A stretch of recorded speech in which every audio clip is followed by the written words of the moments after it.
Yeah, this is a no-brainer. I'm bringing Paul Metsa back onto the show. Eight-time Minnesota Music Award-winning songwriter, musician, author, radio host, and cultural historian Paul Metsa is re-releasing his song Jack Ruby in conjunction with the 60th anniversary of the JFK assassination. He's also releasing the video of Jack Ruby in conjunction with producer John McNeil. He's going to join us to talk about that eventually, but we're just going to find out, and it's going to be two Minnesotans talking about stuff. Hi, Paul. How are you today? Do we have Paul there? Good, Matt. How are you? There you go. There he is. I'm doing well. Yeah, I'm here. All right. I can hear you. Can you? Yeah. Okay. You're up in Duluth right now, right? I am. Yeah, I'm speaking to you from the west end of Duluth, and it's a little overcast, but a gorgeous day. It's probably mid-40s. Might have time after the interview to take the dog to the dog park. Well, there you go. The exciting life of your Duluth resident there. I'm glad you're here. I'm actually very glad you're here for this reason. You helped me out greatly with something. I went down to New Orleans, and you not only hooked me up with a friend of yours, Molly, who set me in the right direction with some ideas about things we could do that night, but I wanted to chat with you because I got down to Preservation Hall. And I got in there, and we watched a 7-piece jazz band play 6 songs. It was the best jazz concert I ever heard. Right. Shannon Powell, the great legendary jazz drummer, was there, but even more impressive was Charlie Gabriel, the 91-year-old sax aficionado who sat in with the band, played with them, did not miss a note, and treated us to one of the greatest jazz moments I'll ever have in my entire life. So, how often have you gone down? How often have you gone down to New Orleans? And when was the last time you were down there? I was just down there once. It was a really fascinating trip. First of all, it was Missy Bowen, not Molly. I'm sorry. Wife Missy. of the great New Orleans guitar player. That's all right. And she's married to Camille Baudouin, who's the longtime guitar player with the New Orleans band, the Radiators. And I'm so glad she hooked you up. I was down there in around 1999 or 2000. I had a very good friend of mine named Ken Jacob. He was the first sound man for Cats from the Stars in the early 80s. His father was the head of hematology at the University of Minnesota. And that year, he was president of the International Association of Hematologists. Every year, that organization would have a yearly get-together. If it was going to be in Italy, they would sing. If it was going to be in Japan, they had Yo-Yo Ma. This year it was going to be in New Orleans, and he called me up and he said, well, who should I get to play? I said, well, you got to get the world's greatest band of all time, and my favorite, the Neville Brothers. So the Neville Brothers played. I was the MC. It was at the Mardi Gras World, where they make all the floats. Yeah. And it was catered by Paul Prudhomme. It couldn't have been a more New Orleans experience. Well, and that's incredible because the Neville Brothers, they are one of the things that's clear down there, and I mean, obviously they were fantastic. They are known nationally. It's like Prince up here. They are so, intertwined with the city itself. You can't separate the two of them. And so that is about it. I mean, at Mardi Gras World, you could not roll dice and get more New Orleans. Let me ask you, I go down there, one of the things that was interesting, and once again, you're right, Missy, thank you very much to Missy. I said Molly earlier, but that was my mistake. Missy, who helped us out, she gave us some great advice, sent us over to Tipitina's in New Orleans, outside of the tourist area. And I caught a fantastic band called Rory Danger and the Danger Dangers, which was phenomenal. They were phenomenal. And let me ask you what you think. Minneapolis, I think, is a great music town. New Orleans is a great music town. With your experience, what do you think makes a town a great music town? The thing about New Orleans, if you would compare it to Minneapolis, it has really deeper roots. It goes back, several hundred years, and has that beautiful mix of Creole, French descendants. It's right, the Delta blues. It is such a mixing pot of what became American music. And of course, you had the birthplace of rock and roll down there with Fats Domino and the rest. So it's just. But what I love about New Orleans and what I love about Minneapolis, Matt, is it is open to all styles of music. You can go down to walk into 5 clubs in New Orleans or 5 clubs in Minneapolis here, 5 different types of music. I also think the one thing we have in common is the great Mississippi River. Now, Louis Armstrong used to come up on riverboats and get as far as St. Paul. So a lot of those musicians would travel up and down the Mississippi, and it was really where a lot of that music came from one town to another, and the beautiful cross-pollination of all those musics is what really the bedrock of American music. You mentioned Armstrong. I went down to the Armstrong Park down there, and you mentioned it. Right across the street in a building which doesn't look like anything is a sign for J&M Recording Studio. This was, back in the early days of rock and roll. Fats Domino, Little Richard, Professor Longhair, they all recorded there. It was for many years a laundromat. And it kind of is disheveled now, but I went in there just because they have the area where the recording happened. I wanted to just go see it because as you said, it's an eclectic music scene, but it has so many. New Orleans is amazing because it has so many benchmarks that are in there. The beginning of jazz, the beginning of rock and roll, the continuation of jazz. The fact that it's also produced some of this great Southern rock. I mean, it really is an incredible place considering it's a city that's probably half the size of Minneapolis, St. Paul. Yeah, it's, world renowned, of course, but it's just, you can feel it when you get into certain neighborhoods down there, you can feel the music. I mean, you'll eventually be able to hear it. It doesn't take long to do that, but you could just kind of feel it, the way the people interact. I had nothing but great experience meeting bartenders and people on the street, and I went to record stores, and it just had a really magnanimous approach to anyone that was visiting, and I'd love to spend more time there. Let me ask you, Matt, were you able to find some good things to eat down there?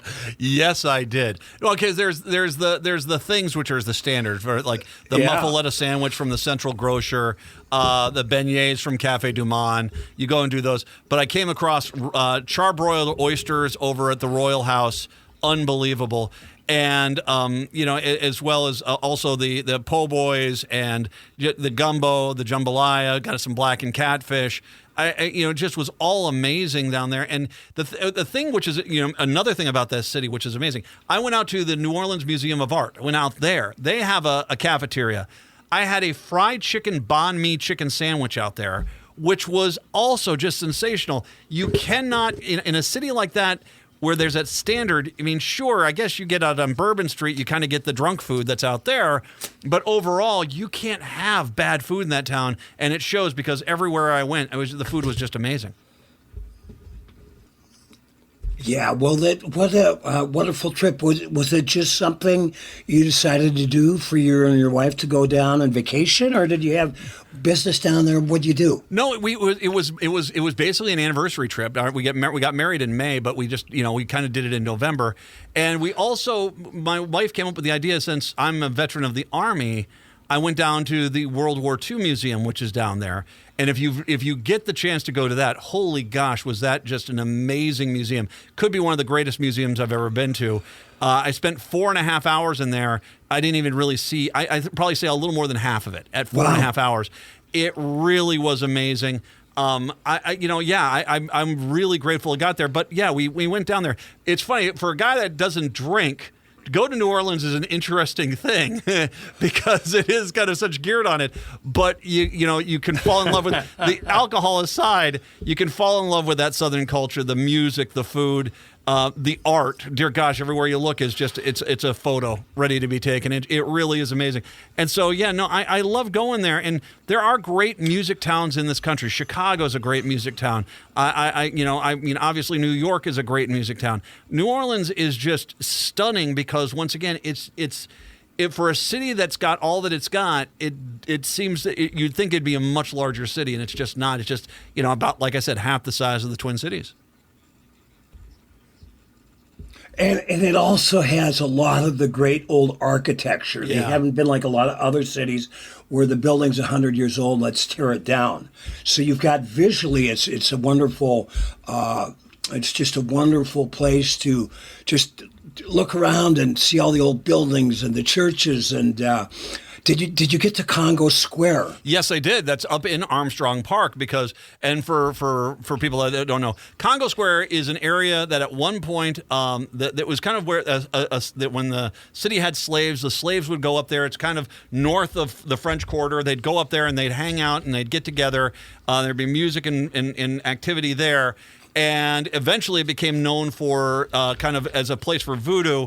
But one of the things that was interesting, a lot of people were trying to correct that when I was down there. They were talking about like the voodoo queen of New Orleans, that she was actually a devout Catholic, and that this was more, they feel as if it was more that when people got sick down there, and people got sick all the time because it was the tropics, when people got sick, they'd sometimes turn to kind of more traditional medicines from the African cultures. And when that didn't work, there was a tendency to blame the people that were trying to heal them as being, evil and voodoo and all these things. And so they're trying to clean a lot of that imagery up necessarily as far as that goes. Doesn't mean there isn't voodoo, doesn't mean there isn't some elements to that. But at the same time, Congo Square was when I learned about that, I said, we got to make sure I stop by there because that's kind of an amazing piece of history too. Well, it's the other interesting thing about Congo Square.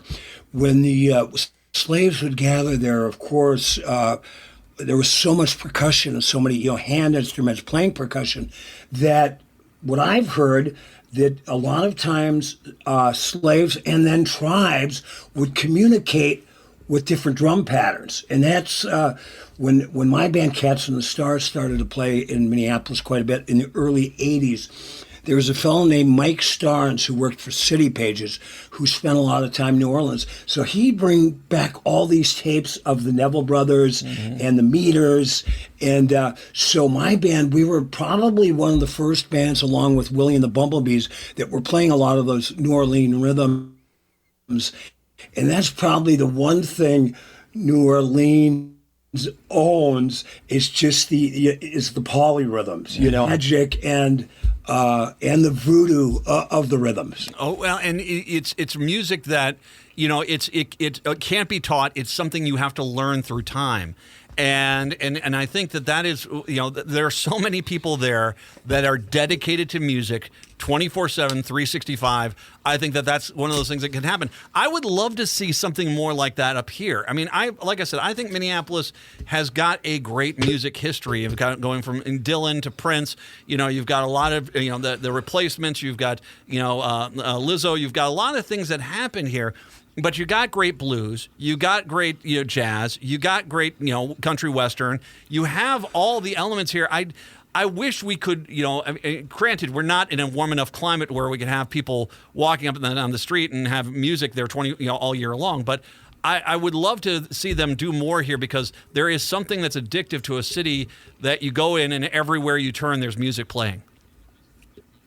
Yeah, and it's really embedded in their culture, like you said. I mean, it happens with kids down there. There's, you look at the Neville brothers, all those Cyril Neville, Aaron Neville, Art Neville. It all came from the same family, and all of their kids are still playing. So it's not only a part of the musical tradition; it's part of the family tradition, and it's kind of what makes that town so special. I've been honored. I opened up for the Neville brothers at the Guthrie Theater. Wow! And wow, talk about daunting task. White solo guitar player opening up for the greatest black band of our time. And but it went well. They were all really nice. And I've seen the Nevilles several times over the years. I also did a show years ago with Sonny Earl. I'll put in a little plug here, but well, I'm thinking Sonny Earl and I will be doing our 25th anniversary at the Dakota Jazz Club on December 20th. And Sonny and I played a great gig years ago at Jackpot Junction, one of the casinos in southwestern Minnesota. Wonderful gig. Bobby Blue Bland, Dr. John, Maria Muldaur, Buddy Guy, and Johnny Lang. And then we played, it was a long gig. Famous Dave's, where I was working for at the time, was doing the catering. So we played between all the acts. It turned out to be about 6-hour gig, all said and done, from us. But I've been very fortunate to hear a lot of those New Orleans musicians and play with them. There was a guy, he passed away, named John Mooney, who I suggest people look into. Another guy named Willie DeVille, who made his name in New York City but spent a lot of time in New Orleans. You can't really go wrong with a New Orleans musician. Maria Muldaur, Midnight at the Oasis, you were playing with her? Yeah, I played, and I had the pleasure of booking her a couple times when I was the music director at Famous Dave's. And Midnight at the Oasis, I like to add, has the greatest recorded guitar solo of all time by a fellow Canadian guy named Amos Garrett. I can listen to that tune and just wait for that guitar solo. I remember when I first heard it, when it came on in 73 or 74. It still, to this day, is one of the greatest guitar solos ever. Well, I remember Maria Muldaur when she was with Jim Kweskin in the Jug Band out of San Francisco, and that was an amazing group. Those guys were phenomenal. Yeah, well, actually, Jim Kweskin, those guys came out of Boston, but Maria Muldaur was she grew up, her name was Maria D'Amato. She grew up in Greenwich Village.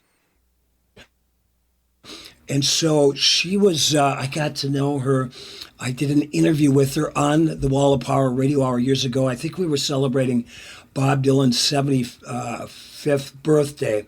And Maria told me a great story. She got to know Bob when he first came to New York City, and then Bob used to hitchhike up and play in Boston, so she knew him from both places. But she told a great story, and she's a wonderful storyteller. In fact, she just hasn't had a new record out about a year or so ago with a New Orleans band. It's not coming to me right this minute. You could just Google Maria Muldaur, and I'm sure it'll come up. But she told us a great story, man. So everybody, Maria and another friend of hers, they always kind of seemed like surrogate mothers for Bob, because Bob was a little 21-year-old guy new in town, and he came over to Maria's apartment once, and he cut his finger, and so Maria goes, so he needed a Band-Aid for his boo-boo. And so they put the Band-Aid on his finger, and he said, oh, I'd like to play, I just wrote this song. And while they were sitting in their kitchen after they bandaged him up, he played his new song, With God on Our Side. Wow. And did the bandage, Yeah. the playing? My goodness. I think that carried everything, but imagine hearing that song for the first time from the guy that wrote it. Paul, let's take a break here. Paul Metsa joining us for this hour here. We're going to get to Jack Ruby and re-releasing that as well as other things. Hey, Paul, how much time do you have? When do you need to be done here today?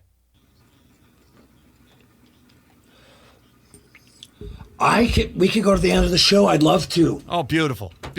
Paul Metsa oh, no, it's my pleasure. Dude, I could talk with you all day long about music, do you know Target is selling wild rice that's not from Minnesota? Okay, I'll let that settle in for a second here. We'll get to that here maybe in a little bit as well. Paul Metsa joining us this hour. We'll talk about Jack Ruby. As a matter of fact, when we come back, we'll talk about that song when we do return. It's the Matt McNeil Show right here on AM 950.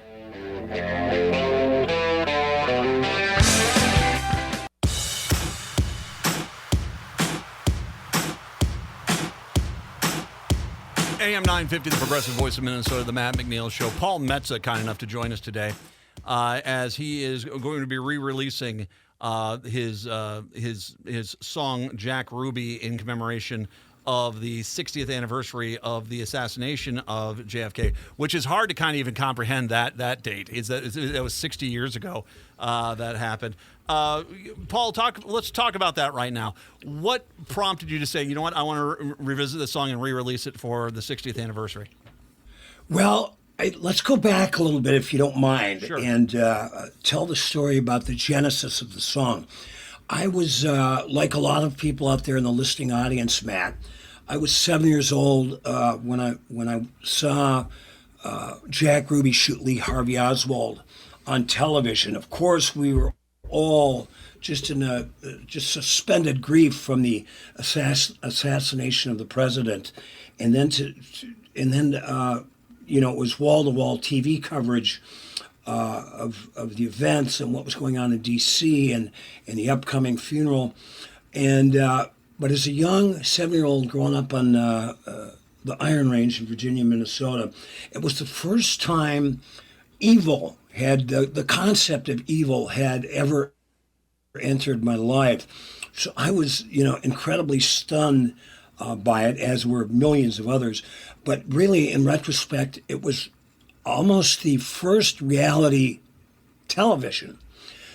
Over the years, I was a voracious reader when I was young, and then the Warren Commission came out, and that's, they tried to solve that as the be-all, end-all explanation that Lee Harvey Oswald was the only shooter, and Jack Ruby then acted alone, as did Lee Harvey Oswald. And as I got older, I started to read books on it. Now, I was always kind of enchanted with the name Jack Ruby. That just had a kind of a poetic sound to it. His real name was Jack Rubenstein, Chicago native. But that had always kind of stuck in the back of my mind, that for something with such a dark period of American history, that this guy could have a name that really was quite poetic. So I had read, God, I don't know, by the time I wrote this song, maybe 15, 20 books on it. The first book I read in the early 80s that really got me down, there's no bigger rabbit hole when you go online now than the JFK assassination. But back then, all you had was books, the occasional radio show. But it was a book called Best Evidence by a fellow by the name of David Lifton. And David Lifton was a UCLA student, and they, upon watching the horrific video of JFK being shot, he said, how can you be thrown backwards if the bullet came from behind? Yep. So that was the first book that I really jumped into to start to study his interpretation of the event and his questions. I read, like I said, a dozen or so more. Then in 1992, I read a newspaper article where Jack Ruby's brother was selling off some of Jack Ruby's artifacts to pay off a tax lien, including his Kavanaugh hat. And at that moment, to wherever, Leonard Cohen called it the Tower of Song, but these words came from the top floor of the Tower of Song: Jack Ruby in a Kavanaugh hat. Whoever taught you to shoot a pistol like that? You snuck in the basement and you stood in the back, Jack Ruby in a Kavanaugh hat. And it came to me as quickly as I just said it, and I wrote it down. And I said, here's the song called Jack Ruby. So I was up all night. I got, probably started working at 5 in the afternoon and finished it at about 9 the next morning. I put all my books on the floor. What I really wanted to do was study more about Jack Ruby. And so I was able to do that with the books I had. I had one line, just one phrase of one of the verses, a 12-verse song that I needed to plug in. So I was lucky enough to be very good friends with David Carr, who is one of the greatest journalists in American history. He was writing for the Twin Cities Reader at the time, went on to for 10 years to write for the New York Times with their media column. And I called him up and I told him the line, and he said, stock and trade. How President's Murder became your stock and trade. So I plugged that in, so I got to give Carr a little credit for the song. But by about mid-morning, I had the whole song. Right around that time, my other good friend, Tom Arnold, who had since moved out to L.A., David Carr and Tom Arnold and I got to know each other in about 83 or 84. We were all kind of coming into our own. I was making a name for myself as a musician. Tom was making a name for himself as a comedian. David was making a name for himself as a journalist. And we all really hit it off. We used to hang out at a place downtown called McCready's Pub and got in a little trouble with each other at that place and other nightclubs around the Twin Cities area. But we were always very supportive of each other's art. And so fast forward now, I'd written the song first part of 1992, and Tom Arnold and his then wife Roseanne Barr were asked to MC Farm Aid 5 in Dallas, Texas. I had written a song. I put it out on a 45 single, RPM single called Ferris Wheels on the Farm. Tom sent it to Willie Nelson. Willie probably rolled a joint on it. I doubt if he even listened to the song. But because, Tom was doing the thing, he did it for a favor for Tom. So Tom, bless his heart, invited me down to play 2 songs, flew me down, put me up, couldn't have been nicer. And so I got there the day before the performance. Now, this was a hell of a show, Matt.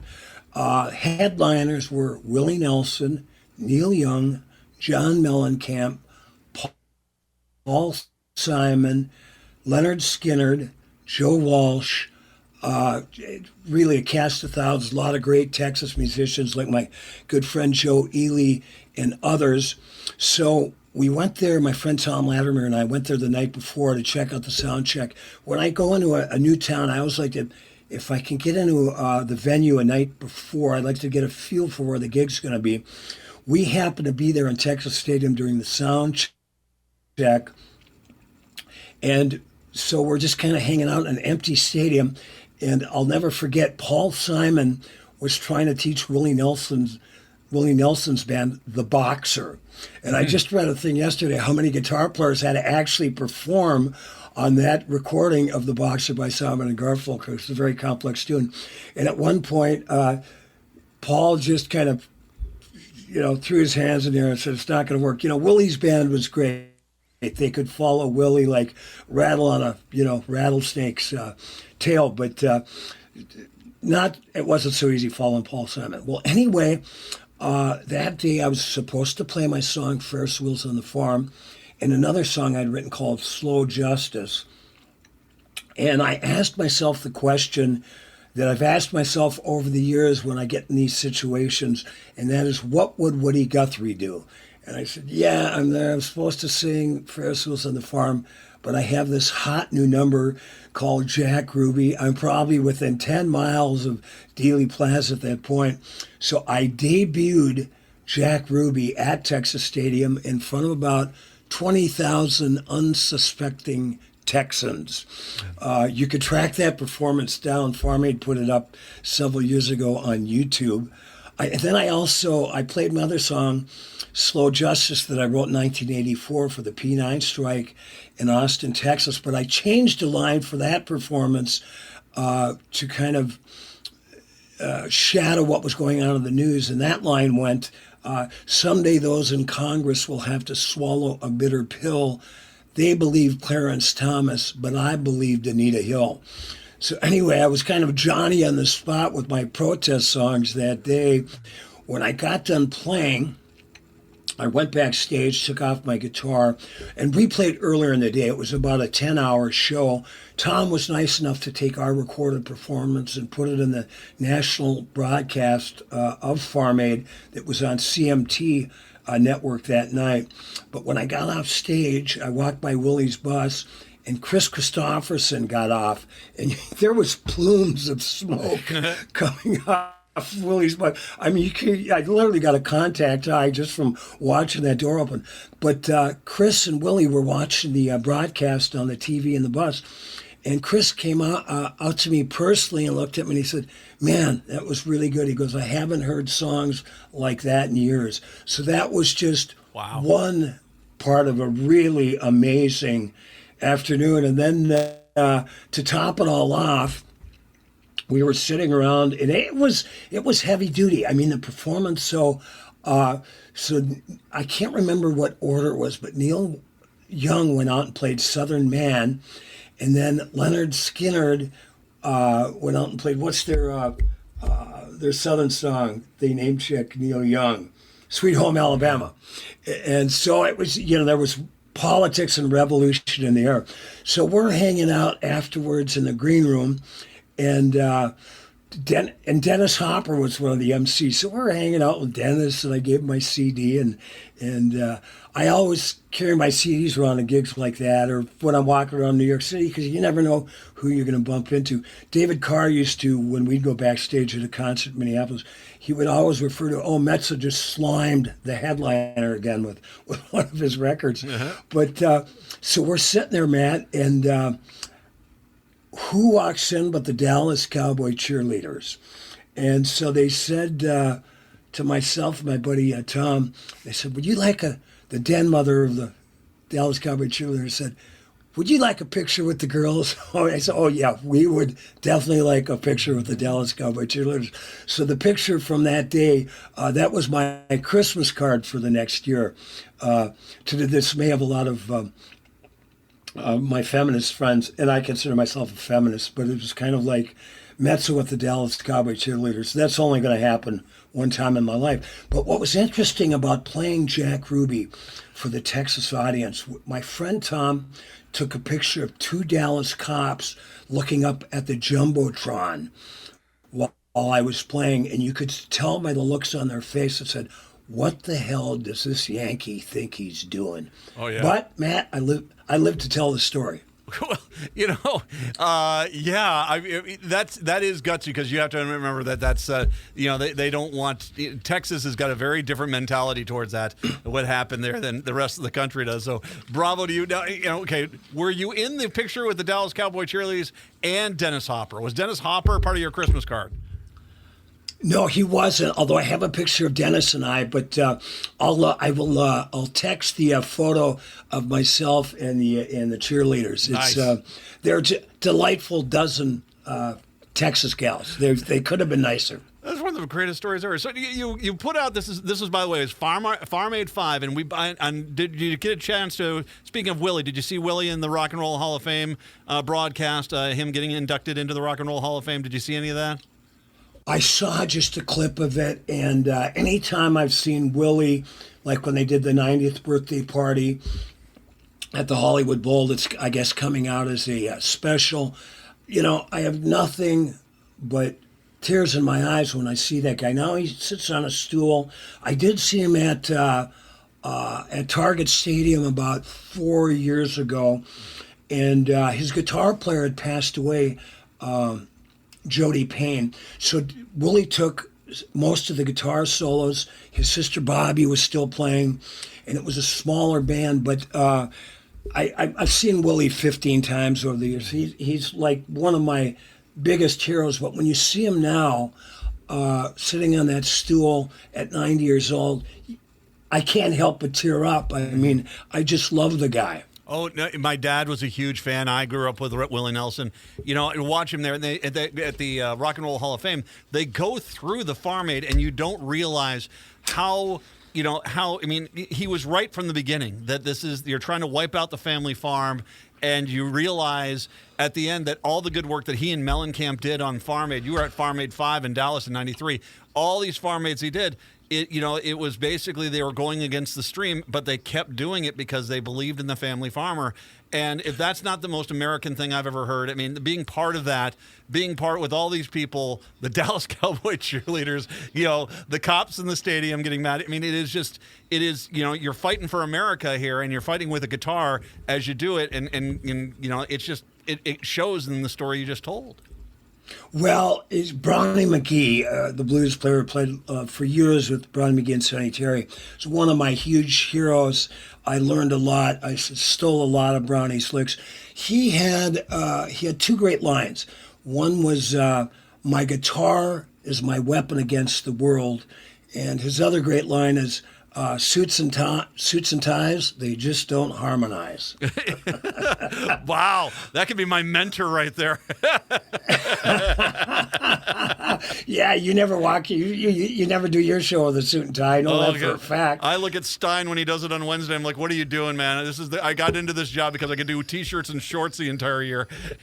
Yeah, right. But I, the one thing I'm proud of what I've been able to do in my career. I can't say I've grasped the brass ring, but I've touched it a few times, and I've really had to I grew up really influenced by folk and blues. I did my first New York City gig at Gertie's Folk City, where Dylan played his debut. And I've gotten to meet people like Taj Mahal and John Hammond Jr. I met Bob Dylan at the Artist Quarter in 1982, and so the Neville brothers. The list goes on and on that I've had the good fortune to play with. But speaking of Dylan and Farm Aid, Willie Nelson got the idea for Farm Aid because when Bob Dylan played Live Aid, he had mentioned, he goes, geez, why don't we do something like this for the American farmer? Mm-hmm. Willie watched the broadcast, and that's where Willie got the idea for Farm Aid. So we got to give Dylan some props on Farm Aid as well. Absolutely. I want to mention you're releasing a video here to go along with this in conjunction with producer John McNeil. Talk a little bit about that. I've known John for years. He's a great videographer, a great marketer. He's a photographer and really has an artistic sense. And he approached me with the 50th anniversary of the JFK assassination coming up. He offered to partner with me and do a video for my song Jack Ruby. So he put it together. I did a lip sync from the Music Box Theater on 14th and Nicollet. And then he and his team put some great visuals together. You can, both my live performance at Farm Aid and the video is available at paulmetsa.com. You can also just Google Paul Metsa Jack Ruby and find it. But we just thought, I knew the 60th anniversary was coming up, so we decided to re-release it, which we did. We put out a national press release. We threw a few bucks at it about 10 days ago. It ended up on about 232 online news sites across the country. And there's still, I was just on Almanac North up here in Duluth on WSDSV TV. And there's a couple of other interviews that are probably coming up next week. But it was just a good reason to get the song out there. And, when I've been, but not to make light of the assassination. It was my Huffington Post did an article on me years ago and called Jack Ruby the last great American folk song. I wrote it in the kind of the style of the folk song John Hardy and John Henry.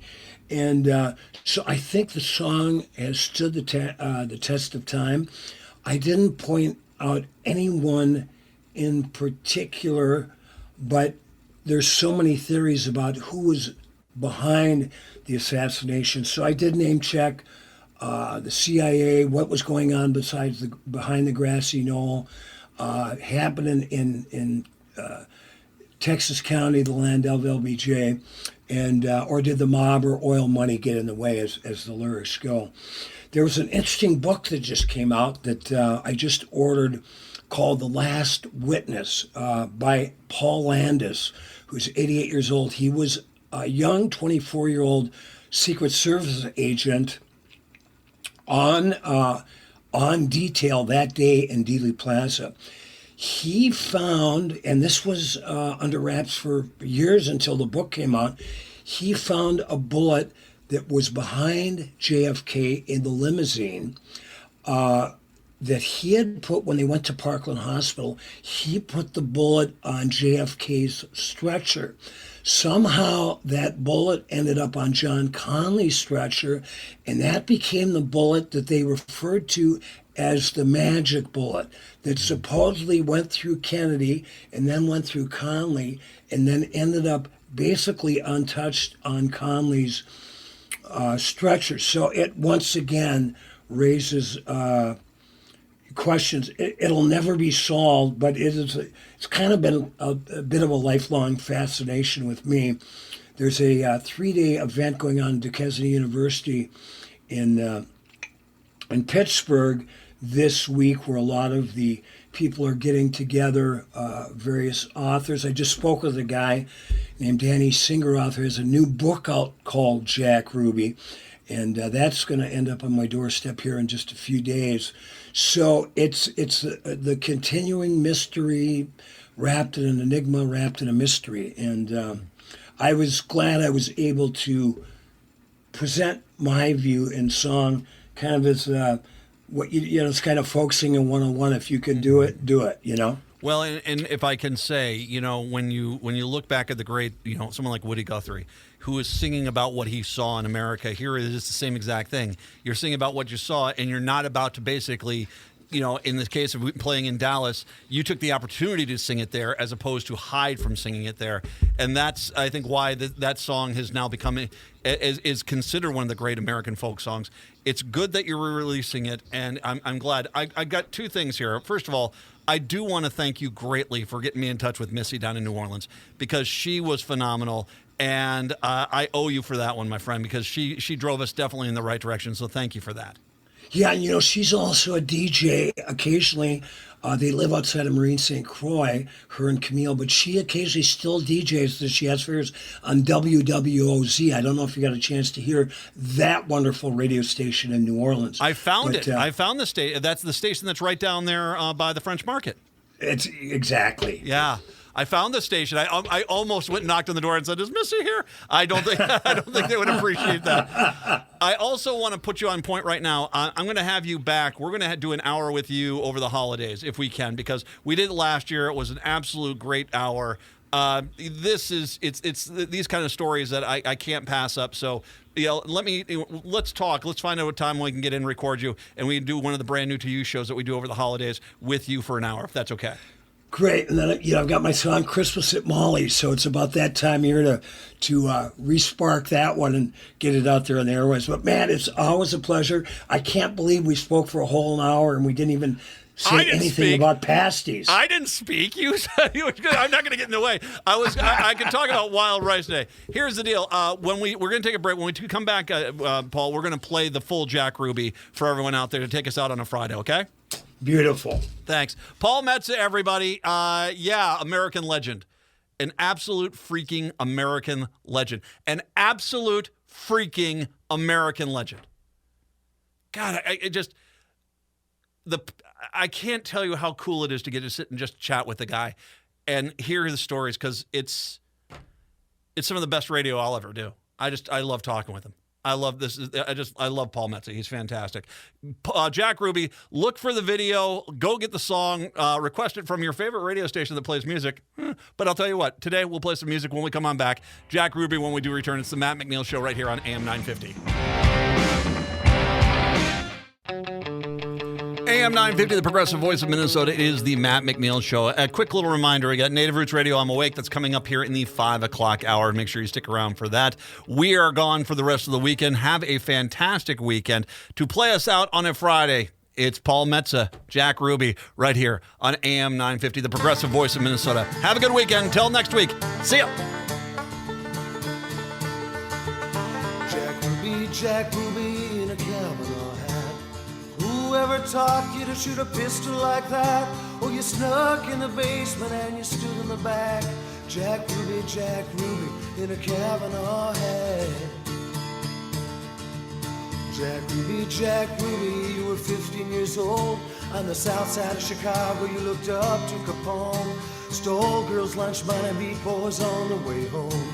Jack Ruby, you were 15 years old. Jack Ruby, when you were 21, oh, you traded brass knuckles for a caliber gun. In the Sherman Hotel, bootleg whiskey did run. Jack Ruby, when you were 21. Jack Ruby, when you were 35, set up shop in Dallas, you had nothing to hide. A nightclub of hookers and cops side by side. Jack Ruby, when you were 35. Jack Ruby.